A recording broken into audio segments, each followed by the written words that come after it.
So let me now introduce our speaker for today's workshop. Our speaker is Dr. Helen over here.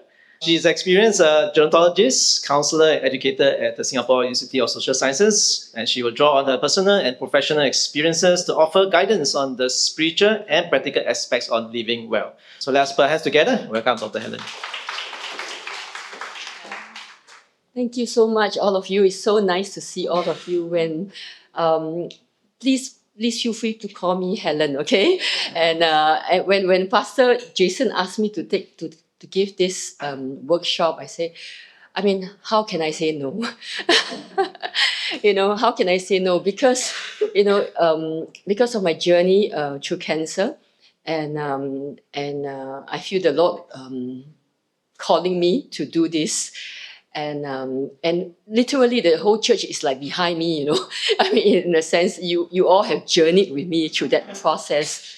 And I really felt, throughout this journey, you're all really behind me and giving me all the support, the prayers, so much, practical help. And so I cannot just, but be up here to thank you basically for all that you have done for me.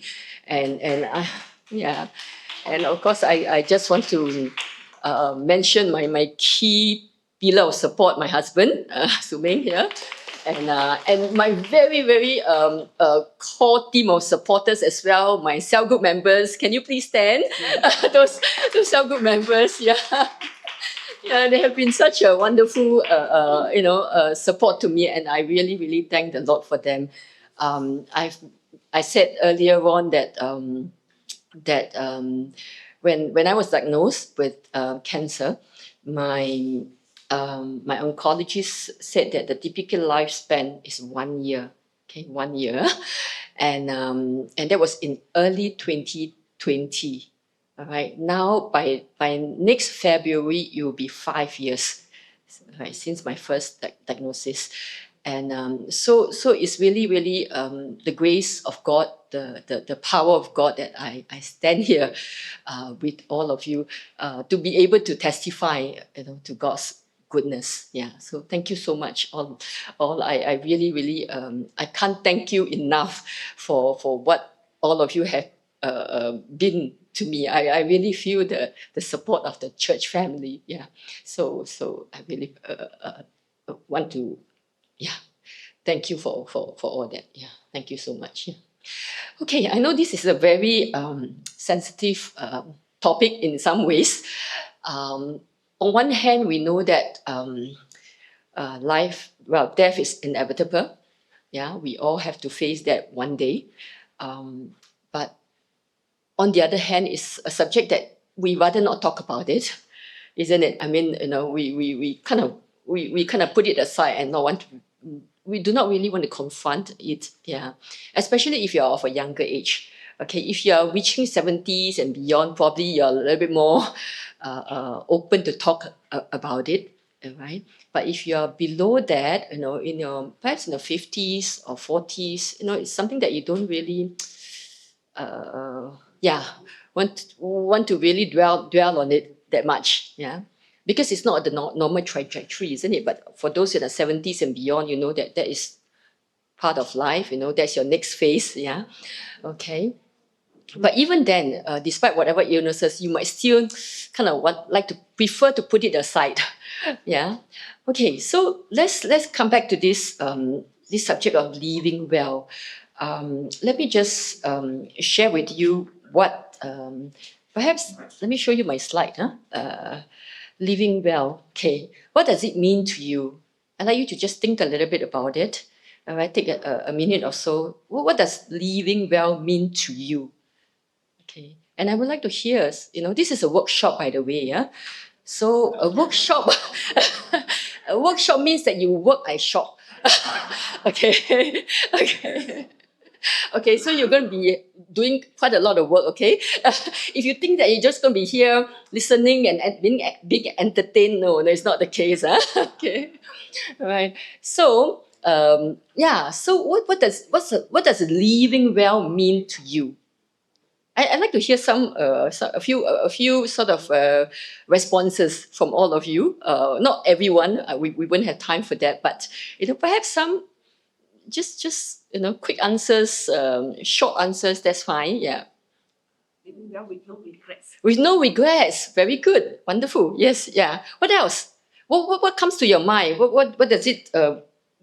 What kind of thoughts does this notion of living well precipitate for you? What does it cause you to think about? Yes. Traveling and packing up Tra- for a new destination.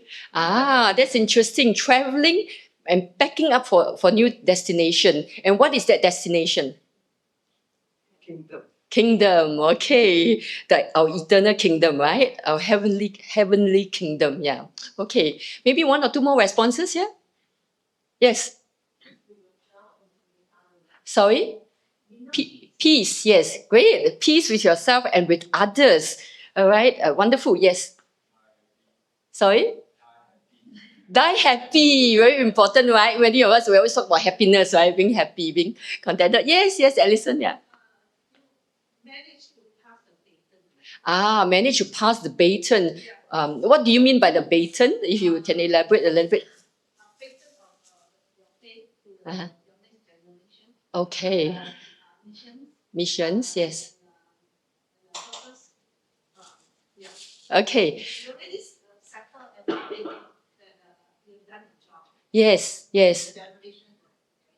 Yes, great, wonderful. So it's settling. You have really settled everything, and you can pass on, all right, your faith and the baton, so to speak, for the next generation to carry on. Yeah, wonderful, very good, very good. I think all of you have got very good ideas. Great, great. Good legacy. Yes, look at legacy. Yes. Example, so that when you die, so everybody will be a good testimony to others. Yes, a good testimony, and when you pass on, you kind of have something good to leave behind. Yeah, okay. I think no need to attend this lecture already, right? All of you got the answers already, right? I don't need to say anything anymore. Okay, right, wonderful. But you are all right. All that you have contributed. Those are great ideas, and I'm going to be mentioning quite a number of these. In fact, all of these in one way or another. Yeah. Okay. Let me just move on.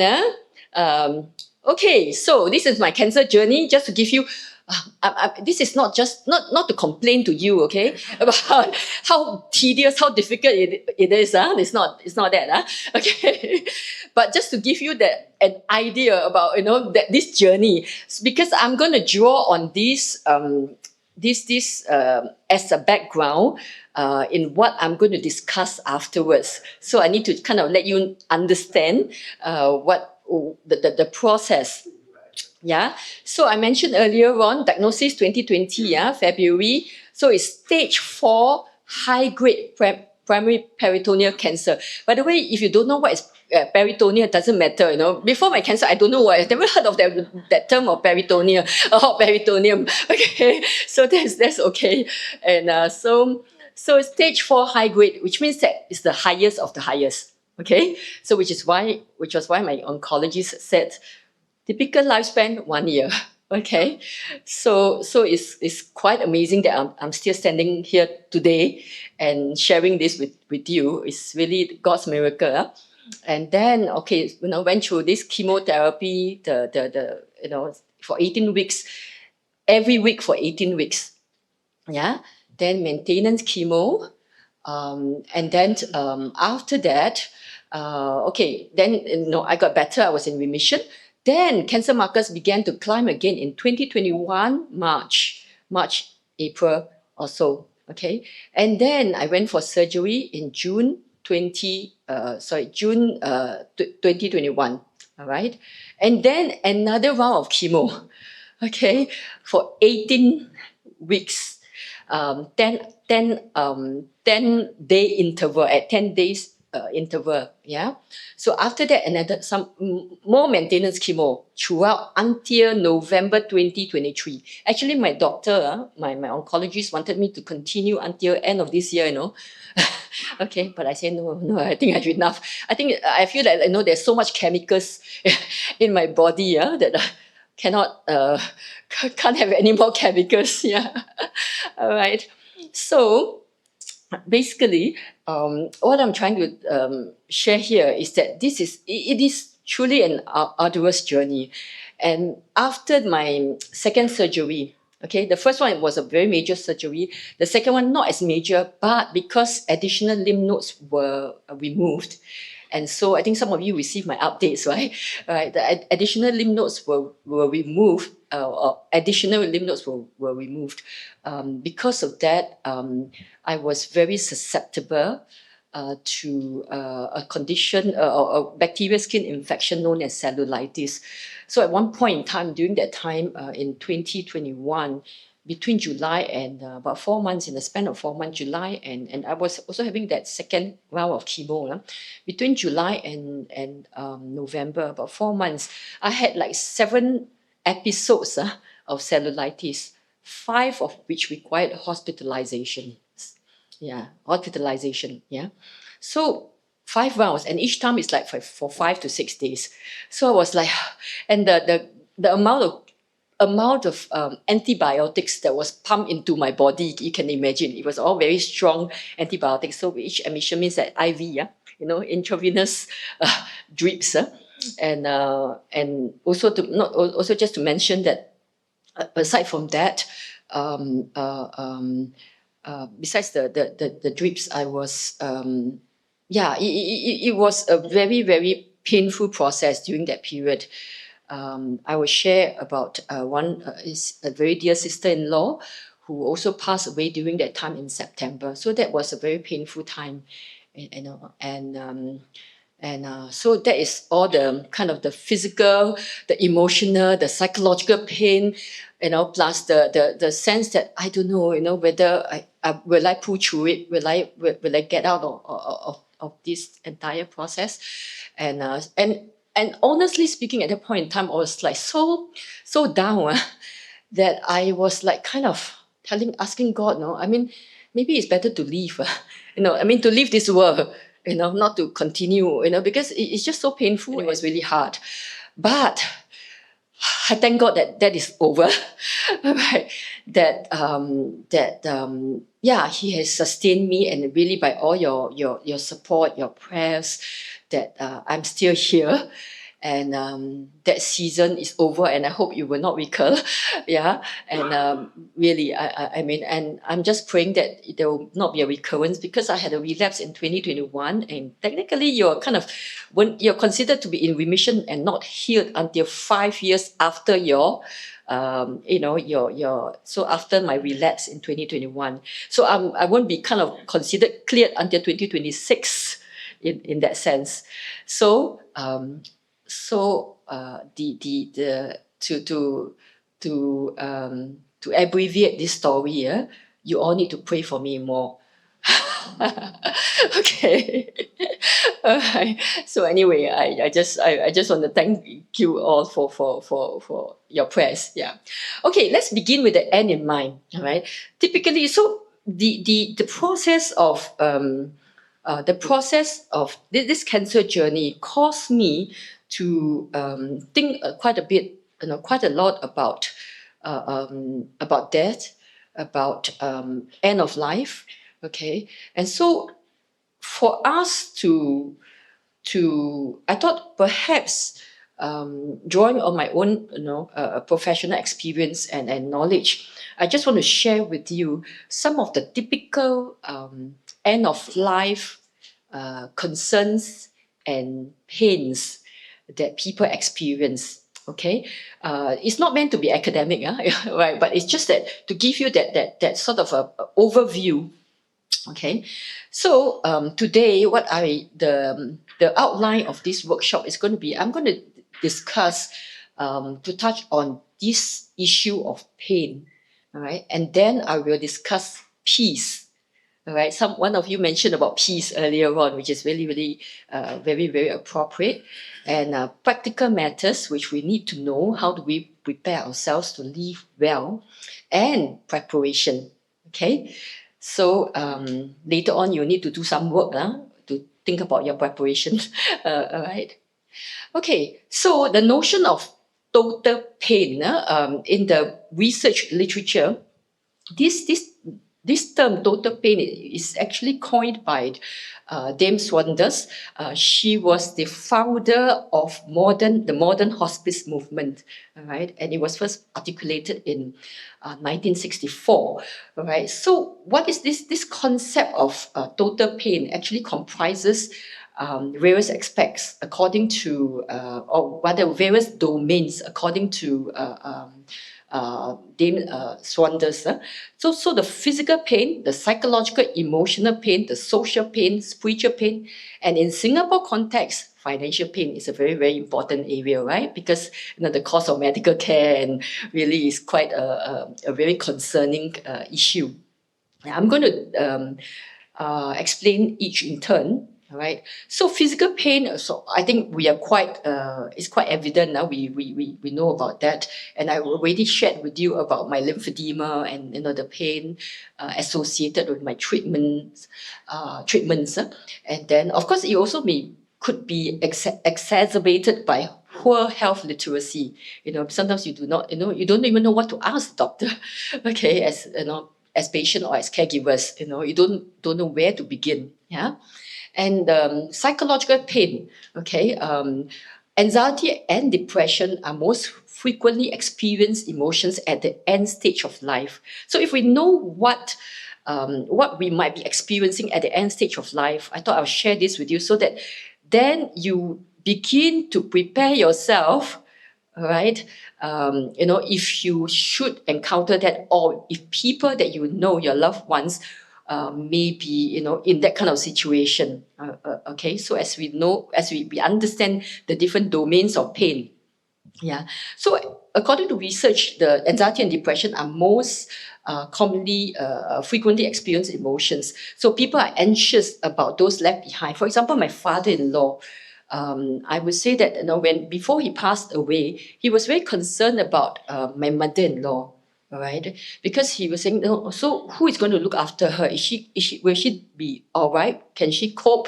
Can she manage? So that is what we mean by the psychological pain. That's besides the emotional the emotions, but it's also a psychological pain in that sense. So when we told him that, don't worry, we will take care of mom, that meaning his wife, and he was able to go in peace, all right, to be at peace and leave, right, take leave from this world. So this is what we mean by psychological pain. And depressed, the impending loss of one's life, that is also another common emotion experience. Okay, so the other part, the other pain associated with towards the end of life is this diminished mobility and dependencies on others. It's a very real thing, isn't it? I mean, Hong Eng is nodding and nodding. We should get you to share, but I was really ministered by your sharing. Yeah, so there is when I had when I was diagnosed, I wasn't so concerned about death itself, but I was concerned about having to be dependent on other people. And for many of us seniors, those who are slightly older age groups, especially, in 60s, 70s or beyond, we tend not to, we don't want to be dependent on others, isn't it? We want to be independent, the very stoical, seniors, independent, and we have been raised in that kind of context, that kind of environment whereby we are self-reliant, and of course the Singapore government has always been prescribing that as well, isn't it? Self-reliance, right? The philosophy of self-reliance is very much entrenched in our Singapore culture. Yeah. Okay. And psychological pain. Now, this is the picture of my brother-in-law before he passed away. Okay, the loss of a future and all that it might bring. And some of you are, I think, who knows Robert Yap and Christina as well. Yeah. So before he passed away, that's Robert Yap. Yeah, and he wanted very much to. He died at the age of about 60 only, and so it was relatively young, I would say, and after his diagnosis, barely about a year or so, he passed away. Okay, and but he wanted very much to see the his grandchild. Right, this is the older. And then he got to see, all right, you can see this little baby, yeah, the eldest daughter's son. So it was, yeah, typically a lot of people will want to see their grandchildren and before they pass away, or people who are significant to them. Yeah. So it is very painful not to be able to have to realize a certain future that they hope for. Yeah. Okay. And psychological emotional pain, right? Loss of opportunities to address unfinished business. Yeah. Okay. And leading to regrets. What you mentioned earlier on, Agnes, right? So regrets. Yeah. Okay. So regrets is a very important aspect to address before a person passes away. Yeah. And otherwise sometimes otherwise they can't live in peace. They cannot bring their lives to a successful closure. What we mean, we mean by a successful closure into their lives, because it's like not it's just like how would I put it down? Hokkien you say what? Pang bui lo no, you say that it's like that there's this 放不下 huh? The this tugging kind of sort of feeling and worried about what would happen, and also feeling that I should have done this, I should have done that, how I wish that I have done such and such. Yeah, so those are the concerns that typically people would have. And separation from loved ones is very, very painful. Again, my brother-in-law Robert Yap, and of the picture of my him and the eldest niece, grandniece actually. Yeah. Okay. And because that's his granddaughter. Yeah. And again, separation from the granddaughter whom he loves dearly. Yeah. Okay, so social pain, broken relationship. Okay, reconciliation is central to the work of the dying. It extends the healing they can experience beyond themselves to others. Reconciliation is the most crucial thing for the dying, irrespective of whether or not the person is religious or secular. So even for non-religious person, reconciliation is so important. Okay, that means healing of the relationship. Yeah. Even as their bodies are disintegrating, they are becoming whole. And this is according to Emeritus Professor Daniel Benjamin Hinshaw, who did a lot of work with the dying persons. Yeah. Okay. And social pain. So the issues of reconciliation, forgiveness or unforgiveness should be addressed.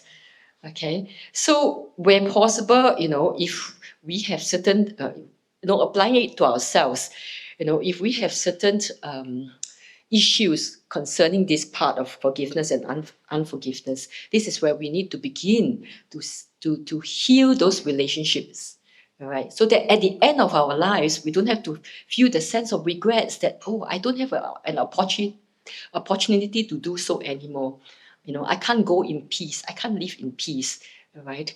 So building those relationships, reconciling relationships will be so important.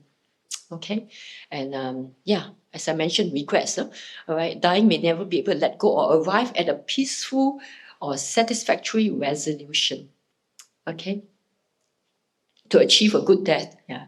So spiritual pain. All right, this is the other domain of pain. So we talk about physical pain, psychological, emotional pain, social pain, spiritual pain. Okay, and that refers to broken relationship with God, rejected by Him.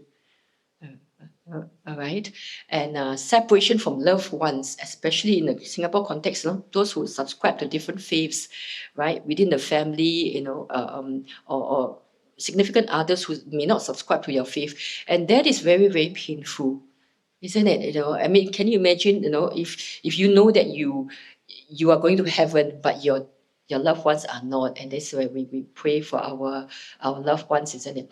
And yeah, keep praying, yeah, and continue to trust God for them.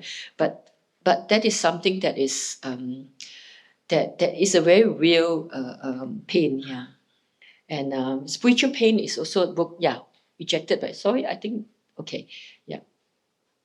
Okay, now let me just highlight from the research that was done in Singapore by the Lien Foundation. All right, and so what are their concerns? Medical cost, okay, 88%, all right, and that speaks to financial pain, right? Financial concern and psychological pain.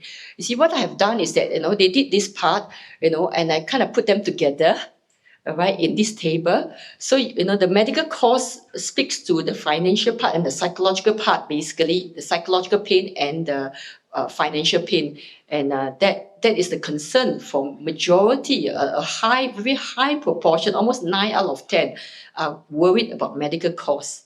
Yeah. And then being a burden to family and friends, equally high. Yeah. Yeah, many of us do not want to be a burden. And well-being of my family after my death. I give you the example of my father-in-law, right? He doesn't want to be, he is worried about my mother-in-law, what might happen to her. And then losing control of bodily functions, being independent.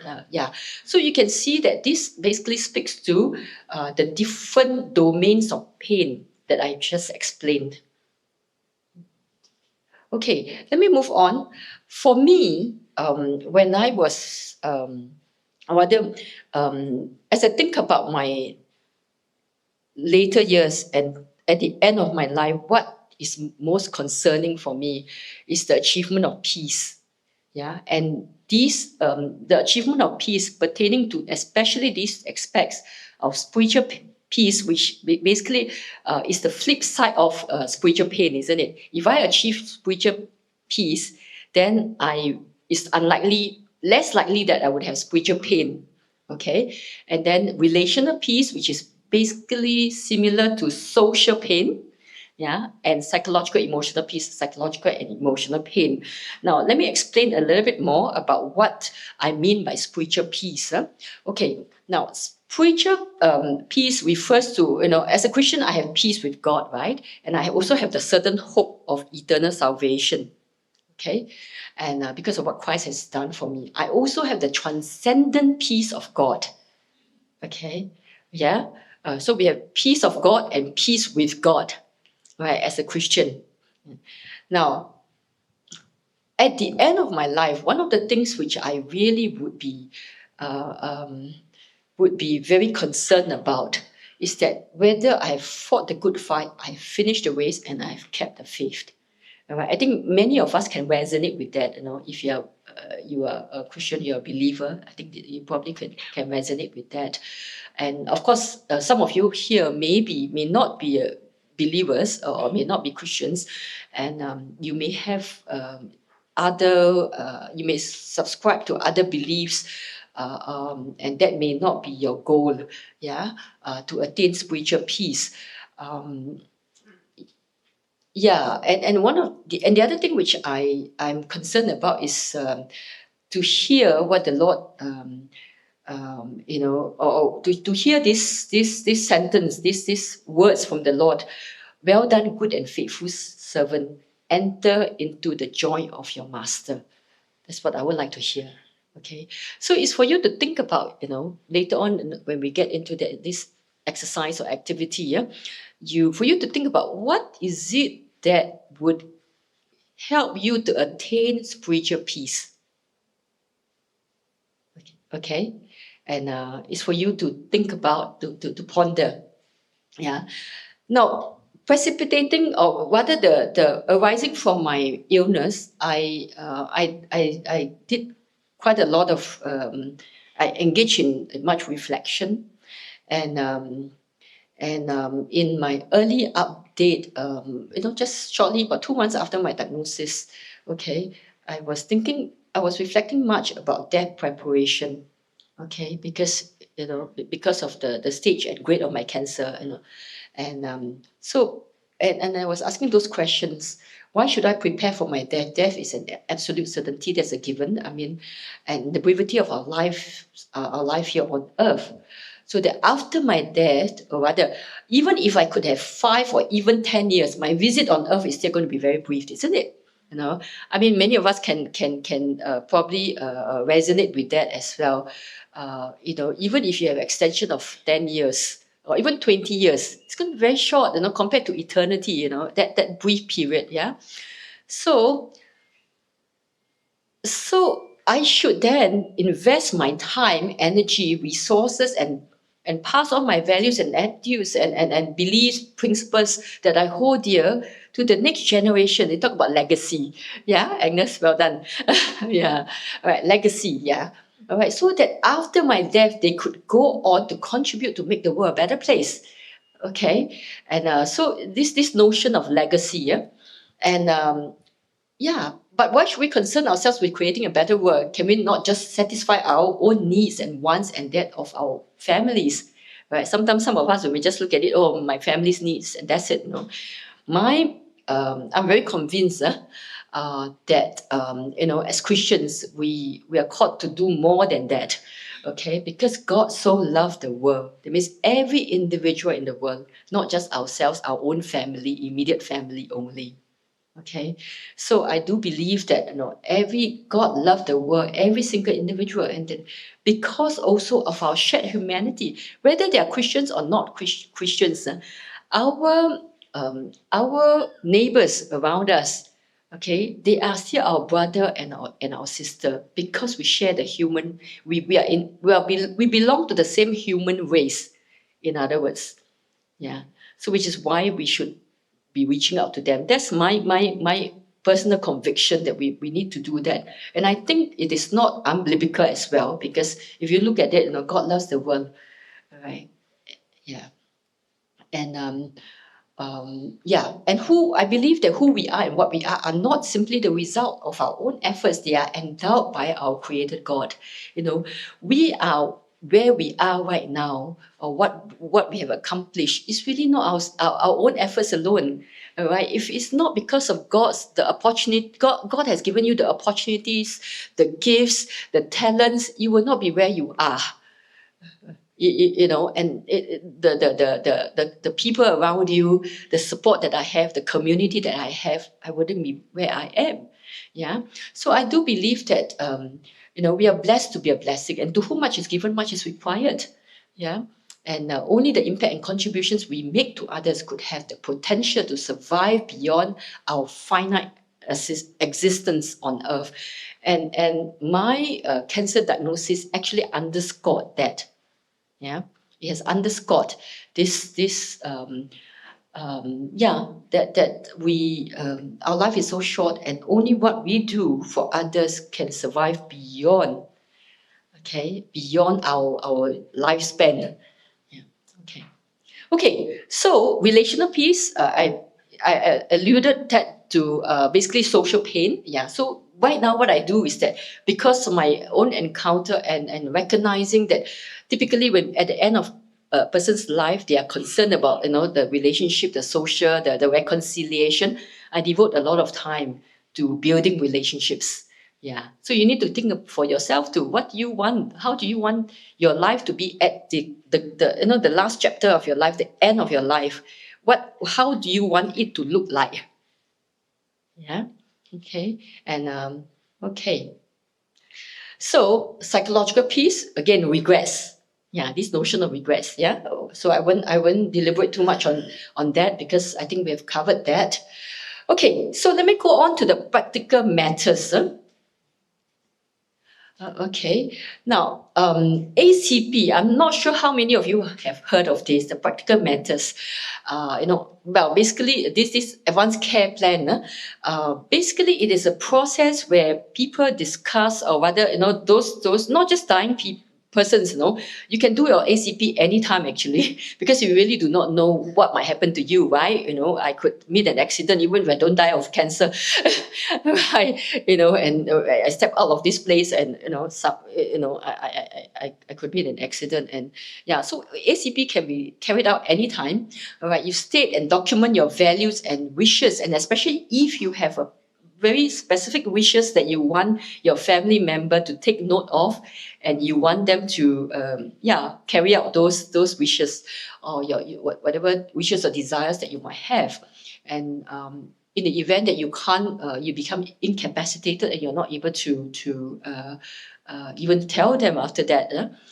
So what does it involve? For informal communication and formal documentation with family members and or healthcare professionals. So it's not necessary that it's not a legal document, and it's dynamic, right? It changes. You can make changes to it. You can tell your spouse, or you can tell your son or your daughter about it, and then let them know. Basically, articulate your wishes to them. Tell them what you want, and it could pertain to funeral rites. It could what kind of wake that you want to have, what kind of even the location of the niche. My mother, I remember with my late mom, before she passed away, she was very specific. She wanted a particular, a particular spot, no, particular facing the trees, and the niche, facing that, and one of those days she just asked my sister, said, "Okay, let's go to this garden of remembrance," and she wants to pick her niche, okay. And some people have very specific wishes, must be a certain level, about height, certain easier to see, don't need to bend down, so that, I mean, those are the things that you can start discussing with your family members, if you are very specific about what you want, and whether to be on life support or not. Your values, wishes in relation to end of life care, basically. Okay, now let me move on. Lasting power of attorney. In fact, yes, this period they're having this campaign. I think some of you might have heard about it, about this My Legacy campaign. And last night the news, it was there was some feature, some announcements about that. The lasting power of attorney is a legal document, allows an individual to appoint one or more persons to act and make decisions on one's behalf in the event that one has lost the mental capacity to do so. Okay, and so that's a legal document. So is Advanced Medical Directive is also a legal document, right? And all this, all right, you can make them through. You can make them through this website, the LPA, the ACP, Advanced Care Plan, as well as the lasting power of attorney. You can make through. This is a legal document, and so you would need a doctor to do that. Yeah. Okay. So basically, about your what kind of treatments you want to have, whether you want to be in life support or not.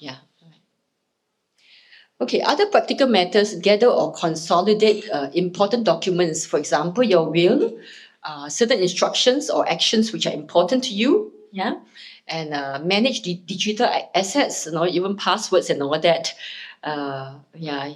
So it might be useful to inform somebody, close to you, and share some of these, and also check if there are any personal belongings you want to get rid of.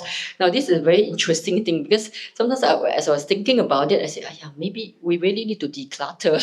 Okay, otherwise, if the Lord should take me home, then how? I mean, there will be our loved ones left behind would have a lot of a lot of junk to clear, a lot of things to clear for us, and it will be quite troublesome for them may be difficult for them, right? So perhaps we need to really, yeah, try to simplify and then see how that can be done. Yeah. Okay. And no matter, well, and any other matters that you they are important to you at the end of your life. All right. So these are some things for you to think about. Okay. Okay, now I want to go on to share about preparation. This is the last P, preparation. How do we prepare ourselves? Okay, I want to share with you. I mentioned to you my brother-in-law Robert Yap.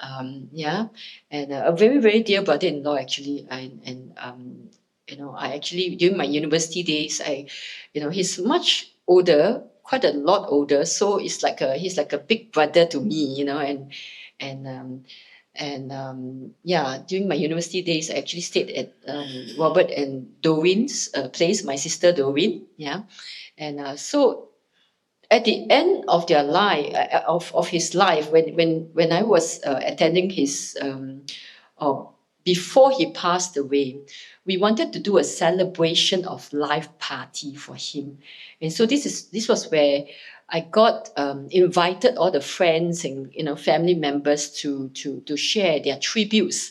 We wanted to read it out to him, yeah, and we did manage to do that. In the hospital itself, read out all the tributes that were penned by close ones, friends and close ones, and this was what my um, his son-in-law said about him. We each have our own memories of Robert, whether it be his sense of humor, his hardworking nature, or maybe it was his generosity or his passion for dressed-up parties that made an impression, an impact on all our lives. We celebrate knowing that he always sought to use these gifts in service of others.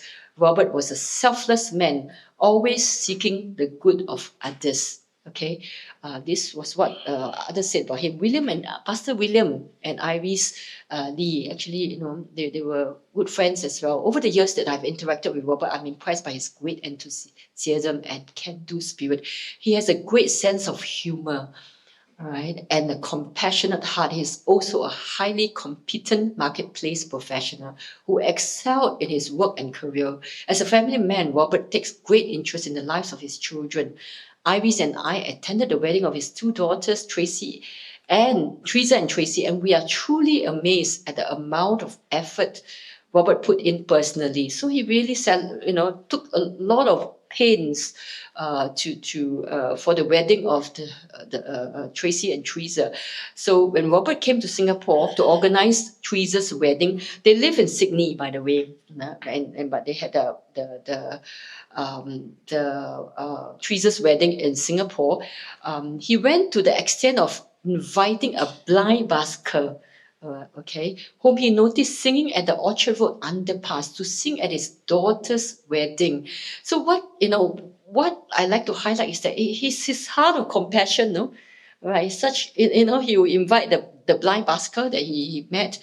And he made special effort to ensure the guests enjoyed the wedding dinner and even offered prizes. Okay, yeah. I mean, some of you were beneficiaries, right? I think. Okay, to those who responded early to the wedding invitation, he also organized games and quizzes. It was wonderful testimony.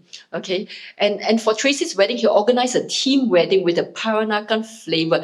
By then, Iris and I had learned to respond early to, and and they earned an invitation. Okay, a prize of tea for two at a restaurant, all right? Pastor William and Iris, yeah. And Andrew and Belinda had this to say about him. We value Robert and Doreen's friendship over the years, enjoying their hospitality when he visited Sydney. It had been painful seeing his sister Annie suffering and early homegoing. He took time to visit frequently and spend extended time in Singapore for her sake.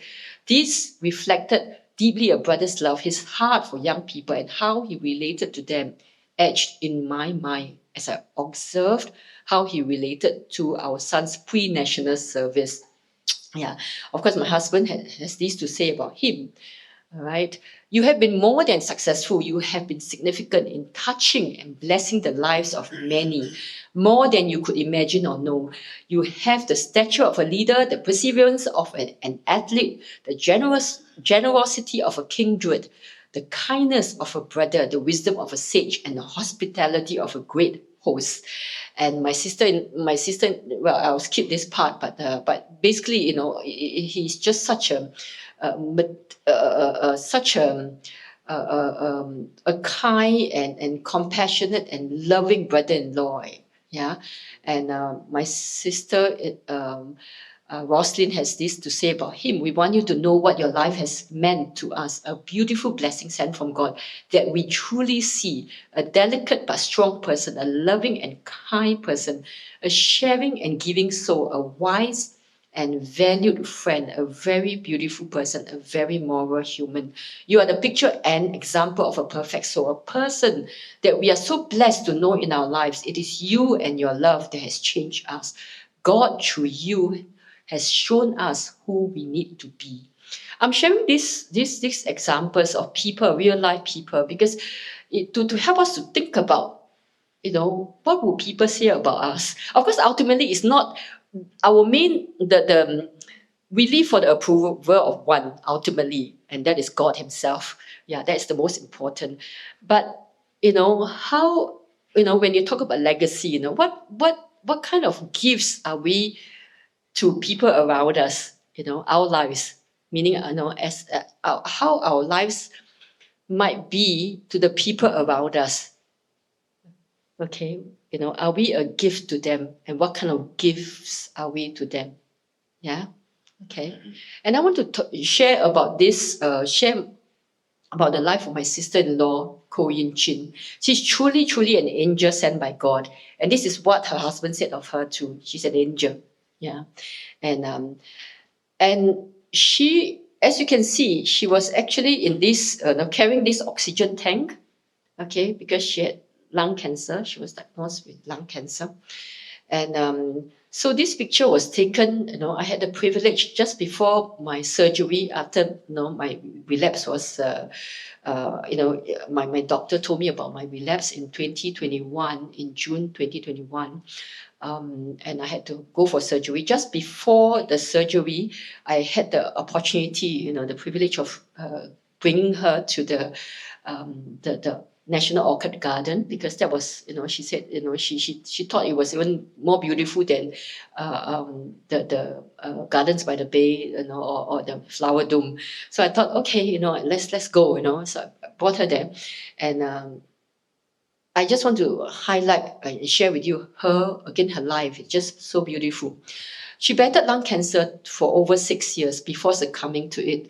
We shared many similar values and perspectives, yeah. And so she was such a kind lady.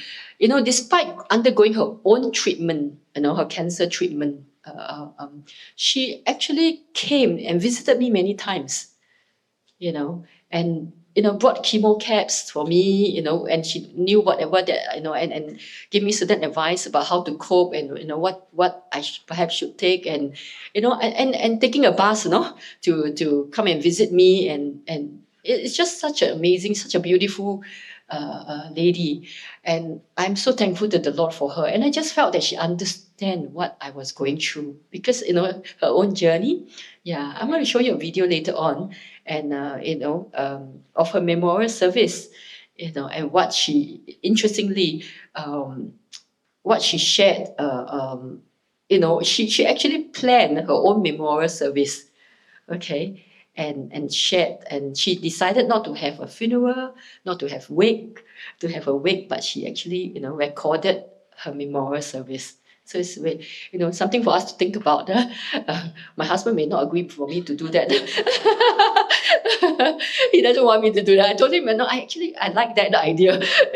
Why do we have wakes, right? I mean, but then of course it's for the living rather than for the dead, like the wake perhaps, yeah. But Yin Chin, all right, that's when we were together, and we had this, we shared this wonderful time. Yeah, she had devoted most of her adult life to not only raising her son, she had only one son, but to raising her nieces selflessly when her sister, younger sister, passed away. So she actually raised them. My younger sister passed away in her 30s, and she left behind two children, 10 and 8 years old only at that time. And so she took them as if they were like her own daughters, and raised them up selflessly. So it's really amazing how, this Yin Chin has lived her life. And she was a blessing to family and friends and continue to bless others despite her own cancer. So it's such a, she just navigated her cancer journey with grace, fortitude, and perseverance. So we were so blessed by her. In her quiet, gentle, unassuming ways, she lived a life which had blessed and touched many hearts. Her love for God and others, her spirit of kindness, generosity, selflessness, perseverance, and thoughtfulness will live on in my heart, and I have no doubt in the hearts of many others. Right? She had modeled for me how to live a godly life, even in the face of pain, afflictions, and adversities.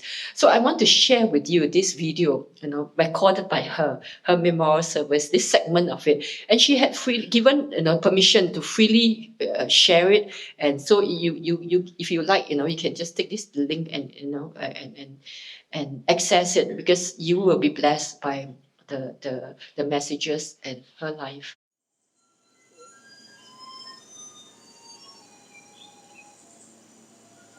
Hi, I'm Yun Chin. I'm doing this video recording on 25th January 2021, as I'm not certain how many more lucid days remain for me. My husband Jai, my son Liang Se, and my daughter-in-law Ivana are with me now at Little Guilin. This recording will be shared after I'm called home, so here goes. Tomorrow here on earth will never come to me again. What remains is my deep gratitude to God, my Creator, Maker, Savior, and Lord, and my sincere thanks to all of you who have been in my life. Please allow me to share a little of that life as my final thanksgiving to God here on earth. I have titled this sharing A Miracle of Extra Time. Both my younger sister and my father were called home less than 4 years after their cancer diagnosis. Hence, I really did not expect to last beyond 4 years when diagnosed in March 2015.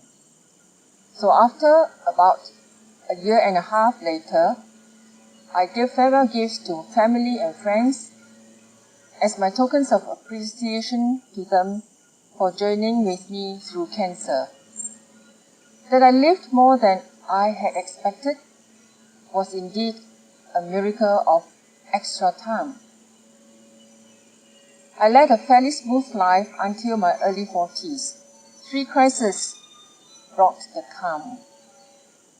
First, over 20 years ago, I lost my beloved younger sister aged 37 to cancer. She left behind 2 young daughters, Grace and Joy, who became my goddaughters. The journey of caring for them together with her brought me blessings of immense grace and joy, aptly their names given by their parents when they were born.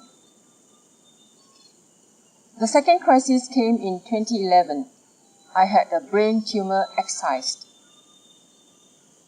Before the operation, I shared with the cell group that honestly, I was peaceful because it was benign. I added that I wondered how I would have reacted if it was otherwise. The answer came 4 years later, my third crisis. I was diagnosed with lung cancer. I actually surprised myself. I experienced tremendous peace, truly peace that passes all understanding. Throughout this cancer journey, I only shed tears once. That was when the nurse told me what side effects to expect from the drugs. By the great mercies of God, I had a fairly smooth experience with the treatments. My quality of life was almost normal, despite having had one lobe of my lung removed.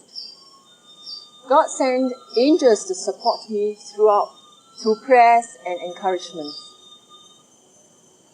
and through practical help like preparing meals and the use of their cars. A number of ladies also literally walked with me in this journey, from Bishan Park, Botanic Gardens, Windsor Park, MacRitchie to Hokkaido and Taiwan. My oncologist estimated I had 2 to 3 years left, with or without treatment. Praise be to God, it turned out to be almost 6 years at the time of this recording. In these 6 years, I received beyond what I had expected.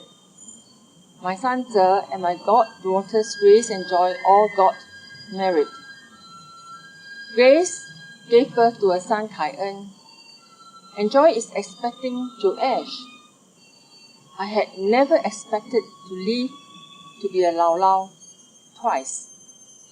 Kai En brought me tremendous joy, and God willing, I might see the birth of Joash in March. Ze and Joy had also graduated from overseas studies without the need to come back midway through their studies for my departure. And Joy continued to serve God joyfully while faithfully carrying out his marriage vows to support and care for me. He was my butler and my companion for countless long walks. Indeed, the meticulous providence of God all the way. Some people commented that my strong disposition and positive attitude had helped me in life's challenges. But I'm convinced otherwise. I'm convinced it's because God graciously gave me 5 great gifts. The gift of each one of you. The gifts of grace, faith, hope, and above all, the gift of Himself, His presence. Indeed, my life is not the destination, nor even the way to it. It is the ongoing presence of God, oneness with Him, and abiding in Him. So I can confidently say, it is well with my soul. I like to end with my favorite quote from Sheila Cassidy, a physician tortured in Chile for treating a revolutionary. If we can come to want only what God wants, then we are in a curious way untouchable. For then, loss of property, of a good name, or health, or even life holds no fear. For if that is what God wants, we will be at peace. So dear family and friends, thank you for hearing me for this last time before I'm off to my new home. When dawn comes, today will be but a memory. And a new day will begin, and with the same everlasting truth, God is Emmanuel. Till we meet again at Jesus' feet. Home at last, rejoice with me. Yun Chin, a truly blessed child of God, the Almighty.